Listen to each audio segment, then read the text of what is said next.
Hi అండి, అందరికీ నమస్తే. Welcome back to our channel. ఈరోజు వీడియోలో పిల్లలకి ఈజీగా అలాగే మరింత హెల్తీగా చేసే క్విక్ స్నాక్ రెసిపీ చూపించబోతున్నాను. పిల్లలకి స్నాక్ బాక్స్లో పెట్టడానికైనా లేదా ఈవినింగ్ పిల్లలు వచ్చిన తర్వాత అయినా మనం 5 నిమిషాల్లోనే ఈ స్నాక్ చేసి పెడితే వాళ్ళు చాలా ఇష్టంగా తింటారు. ఇంకా ఈ టేస్టీ అండ్ ఈజీ స్నాక్ ఎలా తయారు చేసుకోవాలో తెలుసుకునే ముందు మీరు ఫస్ట్ టైం నా ఛానల్ చూస్తున్నట్లయితే ఇలాంటి రెసిపీ అప్డేట్స్ మీకు నోటిఫికేషన్ రావాలంటే మన ఛానల్ని సబ్స్క్రైబ్ చేసుకోండి. ఇంకా ఎప్పుడైనా మన ఇంట్లో ఇలా అరటిపళ్ళు బాగా పండిపోయి ఉన్నాయనుకోండి, వాటిని పడేయకుండా పిల్లలకి హెల్తీగా టేస్టీగా ఈ స్నాక్ చేసి పెట్టండి. వాళ్ళు చూడండి ఎంత ఇష్టంగా తింటారో. ఈ పండిపోయిన అరటిపళ్ళని ఇలా తొక్క తీసి ముక్కలుగా కట్ చేసుకొని ఒక బౌల్లోకి తీసుకోవాలి. ఇక్కడ నేను 2 అరటిపళ్ళను కట్ చేసుకున్నాను. వీటిని ఒక మిక్సీ జార్లోకి ట్రాన్స్ఫర్ చేసుకోవాలి. నెక్స్ట్ దీనిలోని ఒక పావు కప్పు తరిగిన బెల్లాన్ని తీసుకుంటున్నాను. మీరు బెల్లం ప్లేస్లో పంచదార అయినా లేదా హనీ అయినా వేసుకోవచ్చు. మీకు కొంచెం ఎక్కువ స్వీట్నెస్ కావాలి అంటే బెల్లం ఎక్కువ తీసుకోండి. అలాగే నెక్స్ట్ దీనిలో కాచి చల్లార్చిన పాలు ఒక పావు కప్పు యాడ్ చేసుకోవాలి.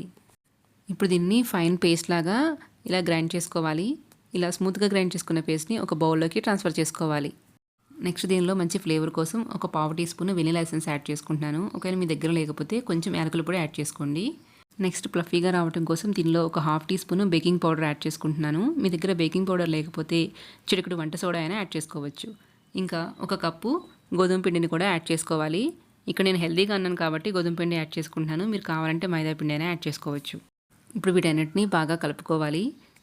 ఇలా విస్కర్తో కానీ లేదా గెరటితో కానీ పిండిలో ఎటువంటి ఉండలు లేకుండా కలుపుకోవాలి. చూడండి, కన్సిస్టెన్సీ కొంచెం తిక్కుగా ఉంది కదా. ఇప్పుడు దీనిలో కొంచెంగా పాలు యాడ్ చేసుకుంటూ కొంచెం పల్చగా కలుపుకోవాలి.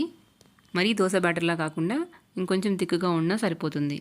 చూడండి, పిండి కన్సిస్టెన్సీ ఇలా ఉండాలి. మరీ పల్చగా కాకుండా తిక్కుగా కాకుండా ఉండాలి. ఇలా కలుపుకున్న బ్యాటర్ని ఒక 5 మినిట్స్ పక్కన పెట్టుకోండి. ఇప్పుడు 5 మినిట్స్ తర్వాత స్టవ్ మీద ఒక నాన్ స్టిక్ ప్యాన్ కానీ లేదా ఏదైనా తవా కానీ పెట్టుకొని దానికి కొంచెం నెయ్యి అప్లై చేసుకోవాలి. లేదంటే మీరు బటర్తో అయినా కాల్చుకోవచ్చు. ఇప్పుడు గెరటితో బ్యాటర్ని తీసుకొని ఇలా ప్యాన్ కేక్ లాగా వేసుకోవాలి. మీకు నచ్చిన సైజులో వేసుకోవచ్చు. ఇక్కడ నేను ఒక ప్యాన్లోనే 3 వేసుకుంటున్నాను. మీరు చిన్న తవా తీసుకున్నట్టయితే 1 వేసుకొని మంటని సిమ్లోనే పెట్టుకొని 1 నిమిషం కాల్చుకోవాలి. మూత పెట్టి 1-2 నిమిషాలు ఫ్రై చేసుకోవాలి. ఇప్పుడు 1-2 నిమిషాల తర్వాత పైన కొంచెం గీ అప్లై చేసుకొని వీటిని రెండో వైపుకి ఫ్లిప్ చేసుకోవాలి. రెండో వైపుకి ఫ్లిప్ చేసుకున్న తర్వాత మూత పెట్టుకొని 1 నిమిషం ఫ్రై చేసుకుంటే ప్యాన్ కేక్ అనేది రెడీ అయిపోతుంది. ఇప్పుడు ఇలా రెండు వైపులా మంచి కలర్ వచ్చిన తర్వాత ప్యాన్ కేక్స్ని వేరొక ప్లేట్లోకి ట్రాన్స్ఫర్ చేసుకోవాలి. ఇలాగే మిగిలిన పిండితో కూడా ప్యాన్ కేక్స్ని ప్రిపేర్ చేసుకోవాలి. ఇలా నాన్ స్టిక్లో చేసుకోవటం వల్ల తక్కువ గీతోనే అతుక్కోకుండా ప్యాన్ కేక్స్ బాగా వస్తాయి. ఒకవేళ మీ దగ్గర నాన్ స్టిక్ లేకపోతే కొంచెం ఎక్కువ నెయ్యి అప్లై చేసుకొని ప్యాన్ కేక్స్ని తయారు చేసుకోండి. ఇలా ప్రిపేర్ చేసుకున్న ప్యాన్ కేక్స్ మీద కొంచెం హనీ యాడ్ చేసుకొని పైన కొంచెం డ్రై ఫ్రూట్స్ కూడా వేసుకుంటే పిల్లలు చాలా ఇష్టంగా తింటారు. మీరు ప్యాన్ కేక్స్ని ఇలా డైరెక్ట్గా అయినా తినచ్చు.